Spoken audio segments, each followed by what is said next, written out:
آج بھی جو سازشی عناصر جو ہے عمران خان کو پراپ اپ کرنے کی کوشش کر رہے ہیں, عمران خان کو دوبارہ اقتدار میں لانے کی کوشش کر رہے ہیں, وہ سارے کے سارے بیج جو ہے وہ فیض نے بوئے ہوئے ہیں. ان دونوں شخصیات کو علیحدہ نہیں کیا جا سکتا.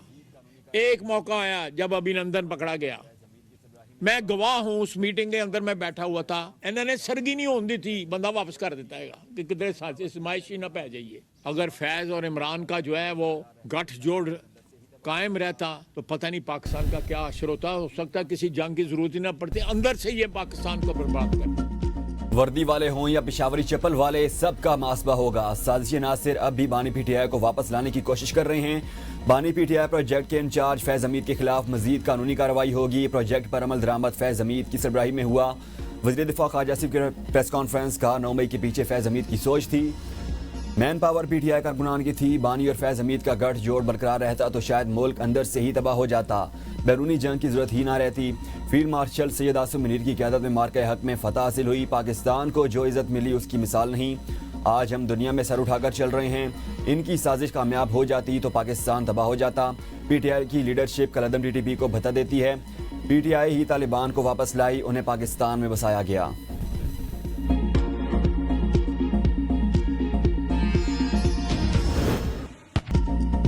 فوج کی توجہ اندرونی اور بیرونی دونوں چیلنجز سمٹنے پر پوری طرح مرکوز ہے, جن میں دشمنی پر مبنی ہائبرڈ مہمات, انتہا پسند نظریات اور تقسیم کرنے والے عناصر شامل ہیں. قومی استحکام کو نقصان پہنچانے والے عناصر سے نمٹنے کے لیے مکمل تیار ہیں.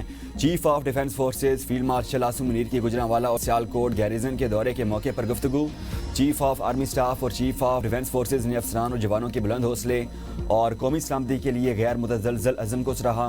سخت اور مقدس پر مبنی تربیت کی اہمیت پر زور دیا. کہا کہ جدید جنگ میں ٹیکنالوجی کے ساتھ ہم آہنگ ہونا, تیزی درستگی, حالات کا بروقت ادراک اور فوری فیصلے انتہائی اہم ہیں. چیف آف ڈیفنس فورسز نے فارمیشن کی آپریشنل تیاری اور جنگی صلاحیت بڑھانے کے اقدامات پر بریفنگ لی. ٹریننگ مشق اور جدید ٹریننگ سہولیات کا مشاہدہ کیا. فارمیشن کے اعلیٰ پیشہ ورانہ معیار اور مجموعی تیاری کو سراہا.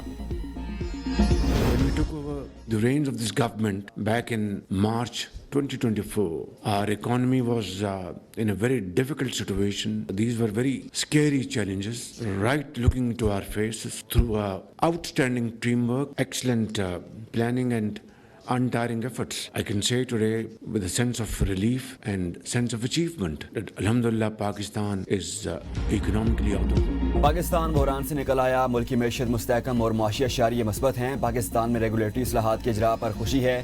وزیر اعظم شہباز شریف کے تقریب سے خطاب. کہا اقتدار میں آئے تو ملک شدید مشکلات کا شکار تھا.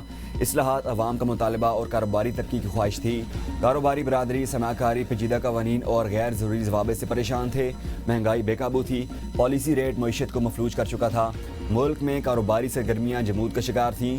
ہماری حکومت نے بہترین حکمت عملی کے ساتھ چیلنجز کا مقابلہ کیا. معیشت کی پائیدار ترقی کے لیے غیر ملکی سرمایہ کاری کو راغب کرنا ہے. نوجوان ملک کا قیمتی اثاثہ ہیں. نوجوانوں کو فنی اور پیشہ ورانہ تربیت فراہم کر رہے ہیں.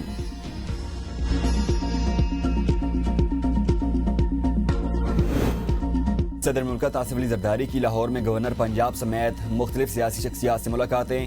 سیاسی صورتحال سمیت عام امور پر تبادلہ خیال کیا گیا. صدر مملکت نے کہا پنجاب میں بلدیاتی الیکشن ہو رہے ہیں, کارکن تیاری کریں. پیپلز پارٹی کے رہنما اور کارکن عوامی رابطہ مہم تیز کریں. سندھ کا ماڈل ہم تمام صوبوں میں لاگو کرنا چاہتے ہیں. سندھ کے ہیلتھ سسٹم کی ورلڈ بینک نے بھی تعریف کی.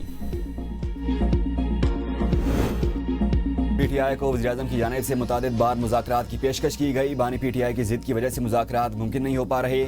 وفاقی وزیر رانا تنویر کی میڈیا سے گفتگو. کہا سیاسی مداخلت پر پہلی بار واضح ایکشن. نظام کے لیے مثبت اشارہ. آئین سے ہٹ کر فیصلے کرنے والوں کا احتساب ہونا چاہیے. آئینی عدالت تشریع اور عمل درآمد کا اختیار رکھتی ہے. 9 مئی سمیت ہر سازش میں ملوث عناصر کے خلاف کارروائی ہوگی. ریاست اور قانون موجود. جیل کو سیاسی تماشا بنانے کی اجازت نہیں دی جا سکتی.